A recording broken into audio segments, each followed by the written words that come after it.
મિત્રો, liberty school પરિવારના online લેક્ચરમાં તમારું સ્વાગત છે. વિદ્યાર્થી મિત્રો, આપણે ધોરણ 11 ની અંદર ચેપ્ટર નંબર 3 સુરેખ પથ પર ગતિનો અભ્યાસ કરી રહ્યા હતા. એની અંદર છેલ્લે આપણે પ્રવેગ અને મુક્ત પતનની થોડી અસર વિશે ચર્ચા કરી હતી. હવે આપણે વેગ વિરુદ્ધી સમયના આલેખની ચર્ચા કરવાની છે. વેગ વિરુદ્ધ સમયનો આલેખ જે છે એ કોનું મૂલ્ય આપે છે? તો પ્રવેગનું મૂલ્ય. કોનું મૂલ્ય આપે છે? પ્રવેગનું મૂલ્ય આપે છે. તો એક કન્ડિશન શું બનશે? તો પહેલી કન્ડિશન આપણે લેવા જઈએ તો આલેખ માટે શું છે? તો પદાર્થ ધન પ્રવેગ સાથે, કેવા પ્રવેગ સાથે? ધન પ્રવેગ સાથે ધન દિશામાં, કેવા દિશામાં? ધન દિશામાં ગતિ કરતો હોય ત્યારે. સમજો, પદાર્થ, પહેલી કન્ડિશન છે આપણા માટે, પદાર્થ ધન પ્રવેગ સાથે ધન દિશામાં ગતિ કરતો હોય ત્યારે. પ્રવેગ પણ કેવો છે? ધન છે. દિશા પણ કેવી છે? ધન. તો પ્રથમ ચરણમાં, કયા ચરણમાં આવશે? પ્રથમ ચરણમાં આવશે. કયા પ્રકારનો આલેખ બનશે? તો આ પ્રકારનો એક આલેખ બનશે તમારા માટે. અહીંયા કોનો આવશે? v. અહીંયા શું આવશે? t. આલેખનો ભાગ આ રીતે આવશે, v વિરોધી t નો. અહીંયા આવશે આપણા માટે 0. અહીંયા શું આવશે? v0. શું આવશે? v0. જો અહીંયા કન્ડિશન તમે લઈશો, બરાબર, તો અહીં શું આવશે આપણા માટે? v. આ v0 શું બતાવે છે? તો પ્રારંભિક વેગ. શું બતાવે છે? પ્રારંભિક વેગ બતાવે છે. અહીંયા v શું બતાવશે? અંતિમ વેગ. આ શું છે? t એટલે સમય. તો આ પ્રકારનો એક આલેખ મળે છે. તમે આલેખને જો કોઈ ડિસ્ક્રાઇબ વધારે કરવો હોય તો આ રીતે પણ દર્શાવી શકો છો.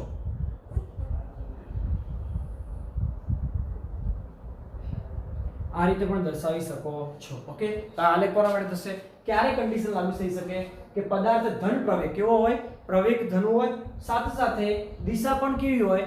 ધન. કેવી હોય? ધન. ત્યારે આ પ્રકારનો આલેખ તમને જોવા મળે છે. હવે બીજા નંબરના આલેખ તરફ જઈએ આપણે.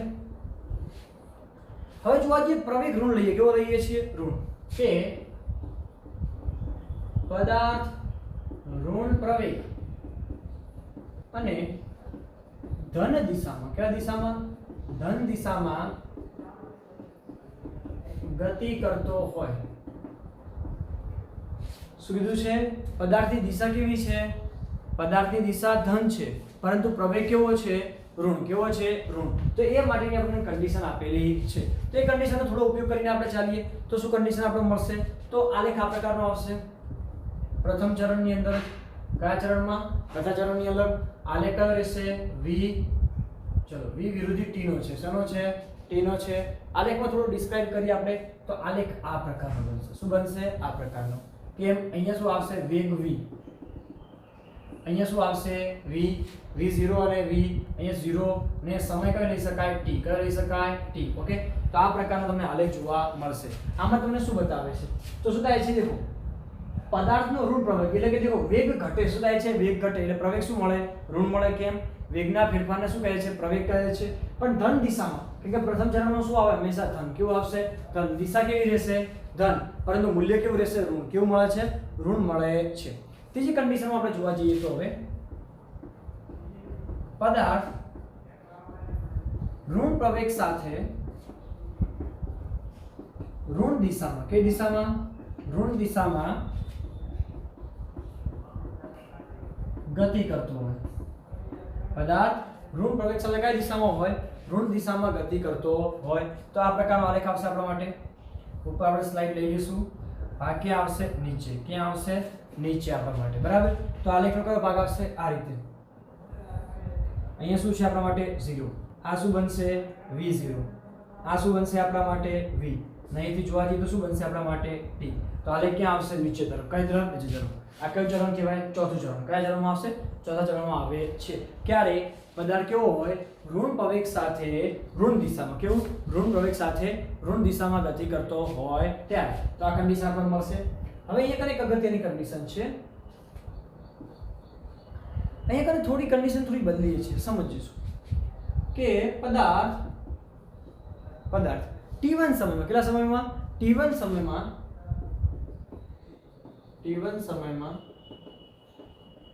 ધન દિશામાં ગતિ કરે. t1 સમય કેટલા દિશામાં? ધન દિશામાં. અને પ્રવેગ કેવો છે? ઋણ. કેવો છે? ઋણ છે. પ્રવેગ કેવો છે? ઋણ છે. અને t2 સમયમાં ઋણ દિશામાં, કઈ દિશામાં? ઋણ દિશામાં ગતિ કરે ત્યારે પ્રવેગ કેવો છે? ઋણ છે. કેવો છે? ઋણ છે. એના મીનિંગ શું થાય છે? પ્રવેગ ઋણ છે. કેવો છે? ઋણ. પણ દિશા બદલાય છે. દિશા બે પ્રકારની છે, ધને છે અને બીજી કેવી છે? ઋણે છે. તો આલેખ આ પ્રકારનો આપણને બનશે. પહેલી કન્ડિશનમાં જોવા જઈએ તો આ પદાર્થ આટલે આવ્યો, અહીંયા શું છે આપણા માટે? v0. શું બનશે? v0. અહીંયા શું છે? 0. પણ આ કન્ડિશનમાં જોવા જઈએ સમય કયો મળશે? t1. કેટલો મળે છે? t1 મળે છે. તો તમે જોઈ શકો છો પ્રવેગ કેવો છે? ઋણ. કેવો છે? ઋણ. અને એ દિશા કેવી છે? ધન. તમે આ કન્ડિશન જોઈ શકો છો. આ કન્ડિશનની અંદર શું હતું? આપણે કન્ડિશન જોયું હતું પદાર્થ ઋણ પ્રવેગ અને દિશા કેવી હોય? ધન દિશા. કેવી હોય? ધન દિશા. તો પ્રવેગ કેવો મળશે? ઋણ. પણ દિશા કેવી રહેશે? ધન રહેશે. હજુ થોડું આગળ જઈએ, અહીંયાથી આ ભાગને થોડું નીચે લઈ જઈએ. સમય કયો આવી ગયો? t2. શું આવી ગયું? t2. કયા ચરણમાં આવી ગયું? ચોથા ચરણમાં. ચોથા ચરણમાં શું હશે? વેગ કેવો મળશે? ઋણ. કેવો મળશે? ઋણ. તો આપણે શું લઈશું? -v. શું લેવામાં આવે છે? -v લેવામાં આવે છે. ઓકે, તમે એકલું v પણ અહીંયા લખી શકો છો. અહીં શું લઈએ આપણે? માઈનસ. તો તમે શું બતાવશે આનું? તો t2 સમયમાં ઋણ દિશામાં ગતિ કરતા પ્રવેગ પણ કેવો હશે? ઋણ. કેવો મળે છે? ઋણ મળે છે. તો આ પ્રકારના ચાર આલેખ આપણે યાદ રાખવાના છે. પહેલા આલેખની અંદર શું છે? પ્રવેગ ધન, દિશા પણ ધન. બીજા આલેખની અંદર પ્રવેગ ઋણ, દિશા ધન. ત્રીજા આલેખની અંદર પ્રવેગ ઋણ અને દિશા પણ ધન. અને ચોથા આલેખની અંદર પ્રવેગ બંને કન્ડિશનમાં શું છે? ઋણ છે, પણ દિશા શું છે? પહેલી કન્ડિશનમાં ધન, બીજી કન્ડિશનમાં કેવી છે? પહેલી કન્ડિશનમાં ધન અને બીજી કન્ડિશનમાં કેવી બને છે? ઋણ બને છે. તો આપણે ચારેય આલેખ આપણા માટે શું છે? ઇમ્પોર્ટન્ટ. શું થયા છે? ઇમ્પોર્ટન્ટ. બરાબર. તો આલેખો બધા યાદ રાખવાના છે વિદ્યાર્થી મિત્રો. અત્યાર સુધી જોવા જઈએ તો સ્થાનાંતરના આલેખ જોયા બે પ્રકારના. બરાબર. એના પછી આપણે વેગનો જોયા અને પ્રવેગના બી આલેખ જોયા. તો હવે ટોટલી જોવા જઈએ ચાર પ્રકારના આલેખ જોઈ ચૂકેલા છીએ. આ ચાર પ્રકારના આલેખના આધારે અલગ અલગ પ્રશ્નો પૂછાય છે. ઓકે, ચલો આટલું બરાબર લખી દઈશું, પછી આપણે આગળ જોઈએ.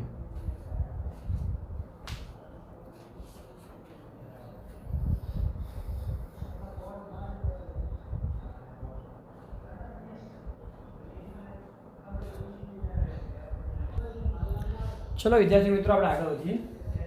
હવે એક પ્રશ્ન છે, આપણે જોયું કે અચળ વેગ અને સમયના આલેખ જોઈએ. શું જોયા? વેગ અને સમયના આલેખ. હવે આપણે જોવાનું છે અચળ વેગ વિરુદ્ધ સમયનો આલેખ. અચળ વેગ વિરુદ્ધ સમયનો આલેખ. અને એનું આપણે કરવાનું છે અર્થઘટન. શું કરવાનું છે? અર્થઘટન કરવાનું છે. તો થોડું સમજીશું આ કયા પ્રકારનો આલેખ છે, થોડી વસ્તુને થોડું ધ્યાન આપીશું. ચલો વિદ્યાર્થી મિત્રો, આપણે અહીંયા લઈ લઈએ છીએ એક ગ્રાફ. આની અંદર જોવા જઈએ તો અહીંયા વેગ શું બતાવે છે? વેગ બતાવે છે. અહીંયા જોવા જઈએ તો સમય t શું બતાવે છે? સમય t બતાવે છે. હવે અહીંયા કને 0 શું લઈ લઈએ છીએ? 0. અને જોવા જઈએ તો કોઈ પદાર્થ t સમયમાં, કેવા? કેપિટલ t સમયમાં પોતાનો વેગ શું કરે છે? u. શું કરે છે? u કરે છે. પોતાનો વેગ શું કરે છે? u કરે છે. ઓકે, તો થોડી કન્ડિશન પર જઈશું કે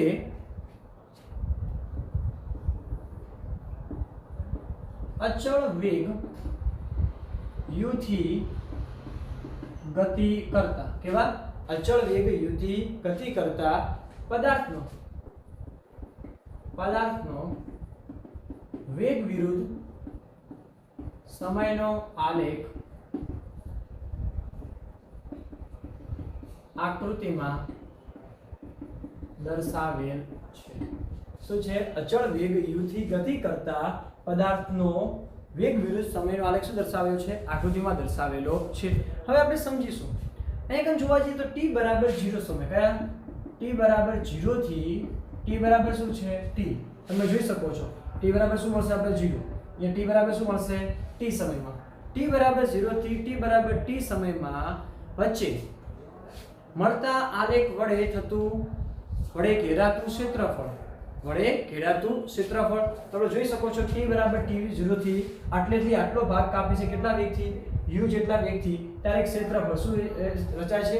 ક્ષેત્રફળ રચાય છે. તો t બરાબર t 0 થી t સમયગાળામાં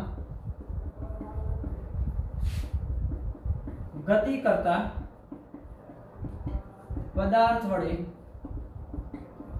ઘેરાતું ક્ષેત્રફળ, ઘેરાતું ક્ષેત્રફળ u ઊંચાઈ શું મળશે? u ઊંચાઈ તમે જોઈ શકો છો. અહીં જો હવે તમે જોવા જઈએ તો આટલું માપ કેટલું થાય? તમે આલેખ થોડું ભણી ચૂક્યા છો. આટલું માપ કેટલું થશે? અહીં કને યામ ભૂમિતિનો યાદ કરો. આટલો ભાગ લે તો શું આવશે? તો u. શું આવશે? u. એ રીતે પહોળાઈ કેટલી આવશે? અહીં કને t. કેટલી આવશે? t. તમે યામ ભૂમિતિ ભણ્યા હતા 0 અને 2, તો વચ્ચેનું માપ કેટલું આવે? 2 આવે. અહીંયા 0 અને 3 તો માપ કેટલું આવે? 3 આવે. તમે આવું યામ ભૂમિતિમાં ભણી ચૂકેલા છો, બરાબર? તો અહીં શું આવશે આપણા માટે? આટલું માપ u આવશે. આટલું માપ શું આવશે? t આવશે. અને આપણે લઈ શકીએ ઊંચાઈ અને t પહોળાઈ. શું છે? t પહોળાઈ ની બાજુવાળા લંબચોરસનું ક્ષેત્રફળ. શું લઉં છું? લંબચોરસનું ક્ષેત્રફળ. તો શું થાય? ક્ષેત્રફળ બરાબર તો લંબાઈ ગુણ્યા પહોળાઈ. શું થશે? લંબાઈ ગુણ્યા પહોળાઈ એટલે કે લંબાઈ આપણે શું લેશો? ઊંચાઈ. ઊંચાઈ શું છે આપણા માટે? u. પહોળાઈ શું છે? t. તમને શું મળ્યું? ut. શું મળે છે? ut. હવે આ જે ક્ષેત્રફળ જે છે એ કાપેલ અંતર અથવા શું બતાવે છે? સ્થાનાંતર. શું બતાવે છે? સ્થાનાંતર. આ જે ક્ષેત્રફળ છે, આ ક્ષેત્રફળ એ પદાર્થ વડે કાપેલ અંતર કે શું દર્શાવે છે? સ્થાનાંતર. શું દર્શાવે છે? સ્થાનાંતર દર્શાવે છે. હવે આપણા માટે પ્રશ્ન થાય, સાહેબ શું ગપ્પા મારો છો કે ક્ષેત્રફળને કઈ તંત્રમાં દર્શાવી શકાય? ક્ષેત્રફળનો એકમ તો મીટર સ્ક્વેર થાય. અહીંયા કઈ રીતે જવાબ થઈ શકે? તો વિદ્યાર્થી મિત્રો થોડું અહીંયા સમજીશું. આ વેગ વિરુદ્ધ સમયનો આલેખ બહુ ઇમ્પોર્ટન્ટ છે. આપણા જવાબ શું આવ્યો? ut. શું આવ્યો છે? ut. ut એટલે શું થશે? u એટલે શું થાય આપણા માટે? તો વેગ. શું છે? વેગ. વેગનો એકમ શું થાય? મીટર પ્રતિ સેકન્ડ. વેગનો એકમ શું થશે? મીટર પ્રતિ સેકન્ડ. અને સમયનો એકમ શું થાય? સેકન્ડ. Second cancel. જવાબ શું આવ્યો? મીટર. શું આવે છે? મીટર. તો મીટર શું દર્શાવે છે તમને? મીટર શું દર્શાવે? તો મીટર કોનો એકમ છે? અંતર અથવા સ્થાનાંતરનો એકમ છે. તો આ જે ક્ષેત્રફળ તમને મળે છે વેગ વિરુદ્ધ સમયના આલેખ ઉપરથી જે ક્ષેત્રફળ મળે છે એ તમને શું આપે છે? તો અંતર અથવા સ્થાનાંતર. શું બતાવે છે? અંતર અથવા સ્થાનાંતર દર્શાવે છે. અને બીજી રીતે જોવું તો જોઈ શકાય છે ut. પારિમાણિક સૂત્ર. u એટલે વેગ છે. વેગનું પારિમાણિક સૂત્ર શું થાય? m0 l1 t-1 થશે. આનું u નું. સમયનું શું થશે? m0 l0 t1 થાય. ચલો ત્યારે m0 તો થશે l1 t0. શું થશે? l1 t-1 t1 તો શું થશે? t0. તો l1 શું બતાવે? અંતર. શું બતાવે? અંતર.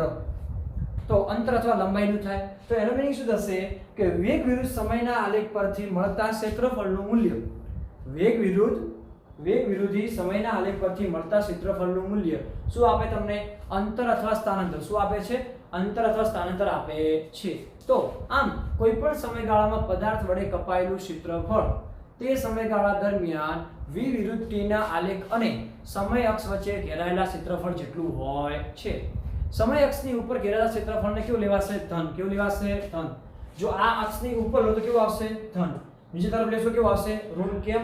વેગ ઋણ આવે, બરાબર? તો જવાબ શું આવશે? ઋણ. કેવું આવે છે? ઋણ આવે છે. તો આ વસ્તુ ધ્યાન રાખવાનું છે. તો ધન બી આવી શકે, બીજું શું આવી શકે? ઋણ પણ આવી શકે છે. ઓકે, તો આ કન્ડિશન આપણે થોડું ધ્યાન રાખીશું. આપણા માટે અગત્યનું છે. કેમ? હવે જે થિયરી હું આના પછી જે ભણવાના છીએ આપણે, બરાબર, એ થિયરી મોસ્ટ IMP આ ચેપ્ટરમાંથી મોસ્ટ IMP થિયરી કહી શકાય છે. ઓકે, તો નેક્સ્ટ થિયરી બહુ અગત્યની છે. પહેલા આપણે લખી દઈશું, પછી આપણે એ થિયરી પર તરફ વધીએ. ધ્યાન રાખીશું આ પોઈન્ટને.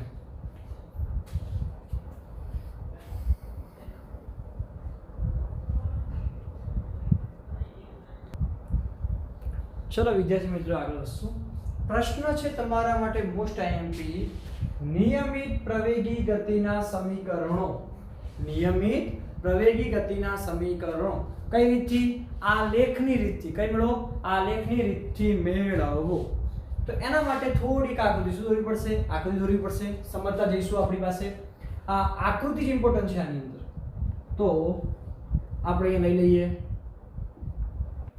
આ કઈ અક્ષ બનશે આપણા માટે x અક્ષ, આ કઈ બનશે આપણા માટે y અક્ષ. શું બનશે y અક્ષ. ઓકે, કોઈ પદાર્થ છે t બરાબર 0 સમયે, કયા બરાબર t બરાબર 0 સમયે તે એ બિંદુ આગળ, કયા બિંદુ આગળ એ બિંદુ આગળ એનો પ્રારંભિક વેગ છે v0. શું છે પ્રારંભિક વેગ v0, એટલે કે t બરાબર 0 સમયે એ બિંદુ આગળ છે એનો વેગ કેટલો છે v0 છે. પદાર્થ ગતિ કરે, શું કરે છે ગતિ કરે છે, અને t બરાબર t સમયે, t બરાબર શું છે t સમય, આ આલેખ છે વેગ વિરોધી સમયનો. કોનો છે વેગ વિરોધી સમયનો આલેખ છે. તો t બરાબર t સમયે b બિંદુ આગળ તેનો વેગ v છે. કેટલો છે v છે. તો પ્રારંભિક કેટલો છે વેગ v0, અહીંયાથી v છે. અહીંયાથી એક આપણે લંબ દોરી દઈએ, એક ભાગ દોરીએ, એનું નામ આપી દઉં c. શું આપી દઉં c આપી દઉં છું. હવે તમે જોઈ શકો છો આ આખે આખું માપ કેટલું થશે, આ આખે આખું માપ થશે v. કેટલું થશે v. આ આટલું માપ કેટલું થશે v0. તો આટલું માપ કેટલું થાય, તો આટલામાંથી આટલું બાદ કરી દઈએ, v માંથી v0 બાદ કરો તો એટલો ભાગ વધે કે ના વધે. તો તમે લખી શકો છો v v0. આ માપના બંને કેવા રીતે સરખા, તો v શું આવશે v0. શું આવશે v v0. આપણી પાસે આટલો જવાબ આવી જાય છે. આ ધ્યાન રાખો, આ બિંદુની મારે કમ્પ્લીટલી જરૂર છે એટલા માટે. અહીંયા કને બિંદુ આપી દઉં d. શું આપી દઉં છું d બિંદુ આપી દઉં છું. અહીંયા બિંદુ કયું રહેશે o. કયું બિંદુ છે o બિંદુ અથવા 0. શું કહી શકાય છે o અથવા 0. તો આપણે આ આકૃતિ આપણે આવડવી જોઈએ પરીક્ષાની અંદર દોરવા માટે. ઓકે, તો તમે જોઈ શકો છો કે આકૃતિમાં દર્શાવ્યા પ્રમાણે કોઈ કણ x દિશામાં અચળ પ્રવેગ a થી શું કરે છે સુરેખ ગતિ. શું કરે છે સુરેખ ગતિ કરે છે. આપણે કન્ડિશન લખી શકીએ છીએ આકૃતિમાં દર્શાવ્યા પ્રમાણે કોઈ કણ x દિશામાં અચળ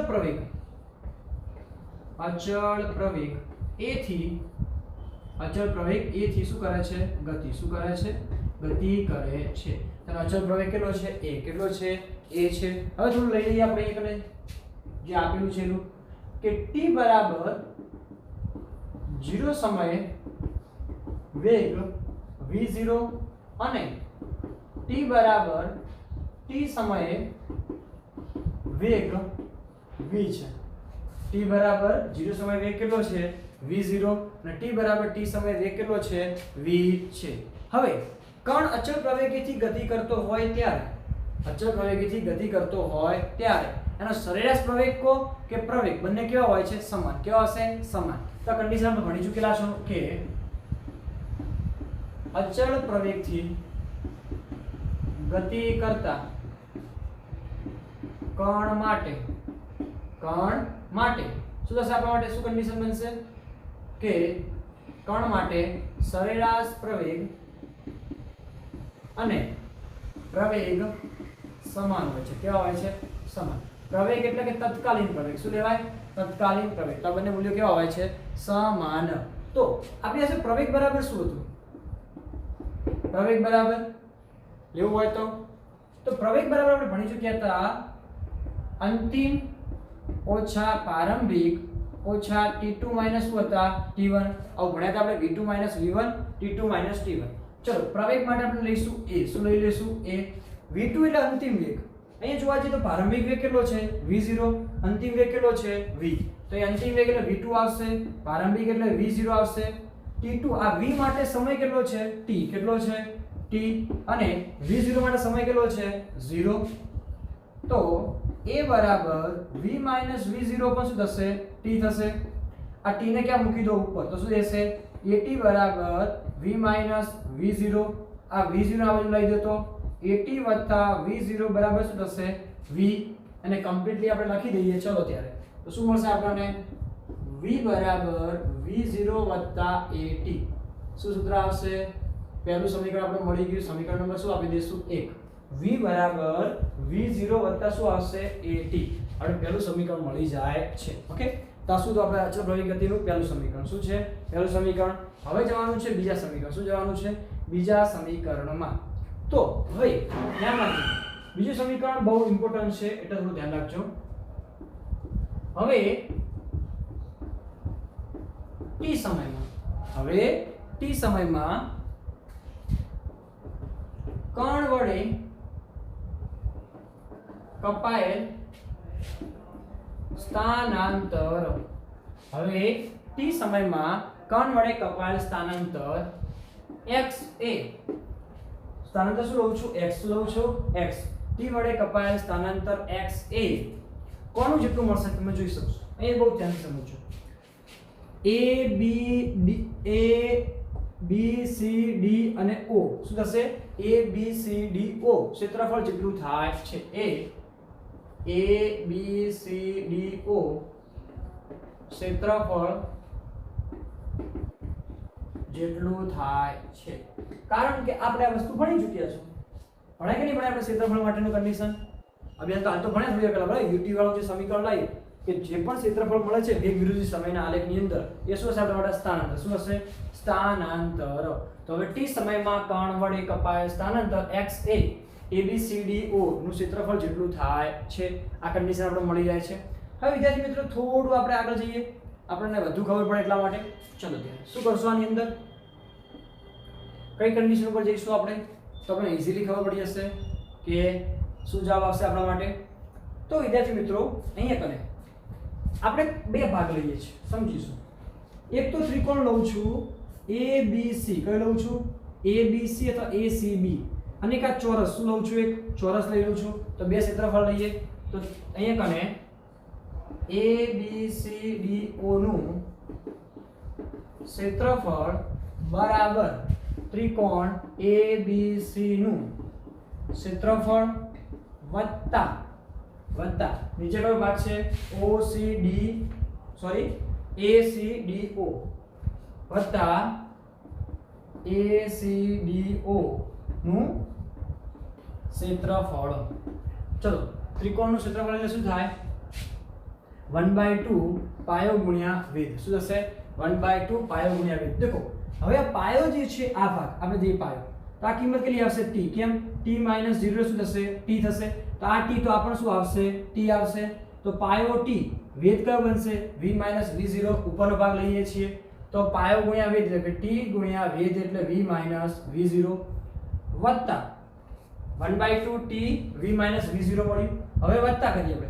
હવે નીચેનો ભાગ કયો લેવાનો છે? નીચેનો ભાગ. તો નીચેના ભાગમાં તમે જોઈ શકો છો 0 થી v0 તો શું આવશે? એકલી કિંમત v0 આવશે. સમય કેટલો છે? t. કેટલો આવશે? t. તો એ શું આવશે? v0 * t. શું આવશે? v0 * t. ઓકે. તો સમીકરણને વધારે લખી જ પડે. અહીંયા ધ્યાન રાખીશું કે 1/t v - v0 * t વત્તા v0 શું આવશે?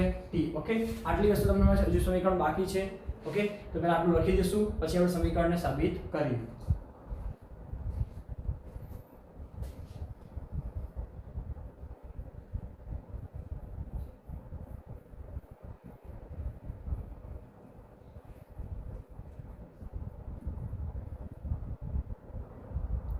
ઓકે વિદ્યાર્થી મિત્રો લખાઈ ગયું હશે. હવે થોડી વસ્તુને ધ્યાનમાં આપી દઈશું. દેખો વિદ્યાર્થી મિત્રો અહીંયા શું છે? આપણી પાસે v - v0 છે. અહીંયા પણ શું છે? v - v0. તો બરાબર શું લઈ શકાય? 80. શું લઈ શકાય? 80. તો આ કિંમત ત્યાં મૂકી દઈશું આપણે. તો આપણે એ કિંમતનો ઉપયોગ કરવાનો છે આપણે.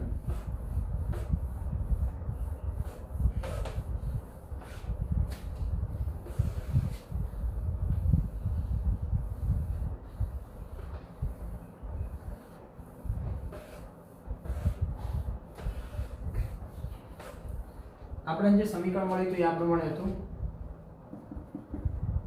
1/2 v - v0 * t ઇન્ટુ શું હતું? v0t.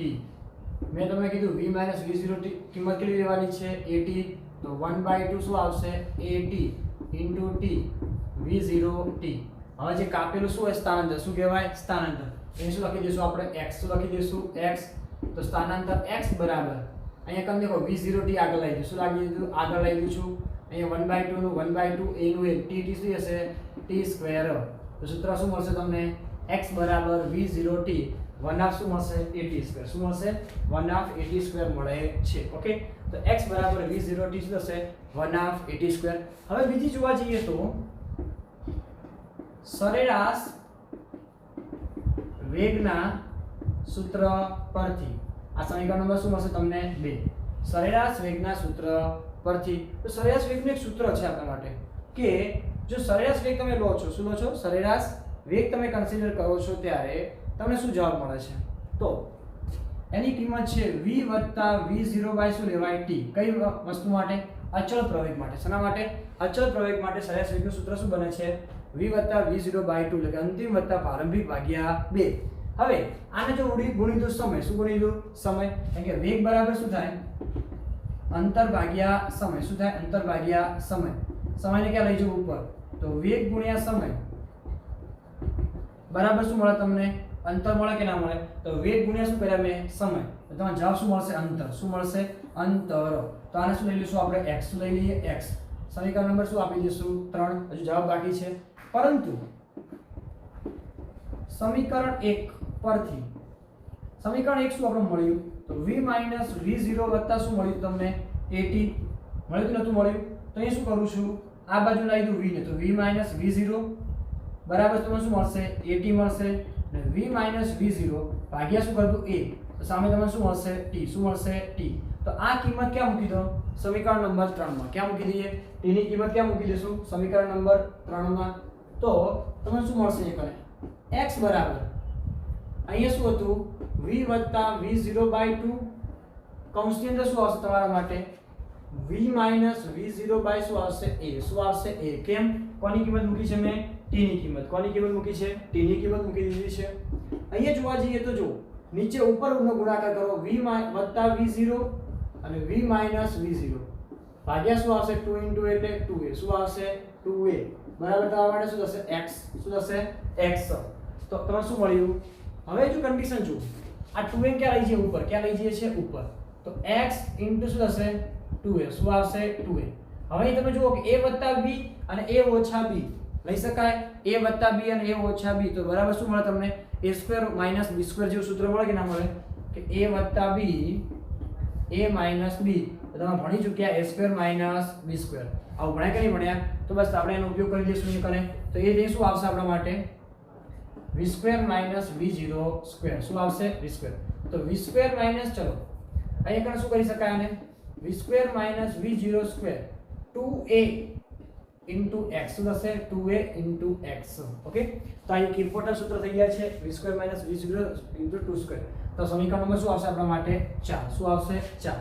તો અચળ પ્રવેગી ગતિના સમીકરણો, અચળ પ્રવેગી ગતિના સમીકરણ કયા કયા લાયા આપણે, તો પહેલું સમીકરણ છે v = v0 + at. શું છે v0 + શું છે at. શું છે at. ઓકે, બીજું સૂત્ર છે આપણા માટે x = v0t 1/2 at². શું છે x = v0t 1/2 at². અને છેલ્લું સૂત્ર છે v² - v0² બરાબર શું છે 2ax. શું છે 2ax. ટોટલ કેટલા સમીકરણ થયા 3. કેટલા થાય છે 3 સમીકરણો છે. આ કયા હતા અચળ પ્રવેગી ગતિના સમીકરણો, અથવા ઘણીવાર લખેલું હોય છે નિયમિત પ્રવેગી ગતિના સમીકરણો. તો ગમે તે પ્રશ્ન હોય નિયમિત હોય કે અચળ હોય બંને માટે જવાબ કેવો થશે સમાન. ઓકે, અને આનો ઉપયોગ કરવાનો છે બહુ બધા એક્ઝામ્પલોમાં, બહુ બધી રીતે. અને વત્તા એક ઉદાહરણ બી તમારું છે કલનશાસ્ત્ર. શું છે કલનશાસ્ત્રના આધારે. ઓકે, એ તો આપણે જ્યારે ઉદાહરણ દાખલા ગણીશું ત્યારે જોઈશું, પણ આ સૂત્રોને ફરીથી સાબિત કરવાના થશે. ઓકે, પણ આ બહુ અગત્યની મોસ્ટ IMP થિયરી કહી શકાય છે. ઓકે, ફટાફટ લખી દો, આટલું બાકી છે પછી આપણે આગળ જોઈએ.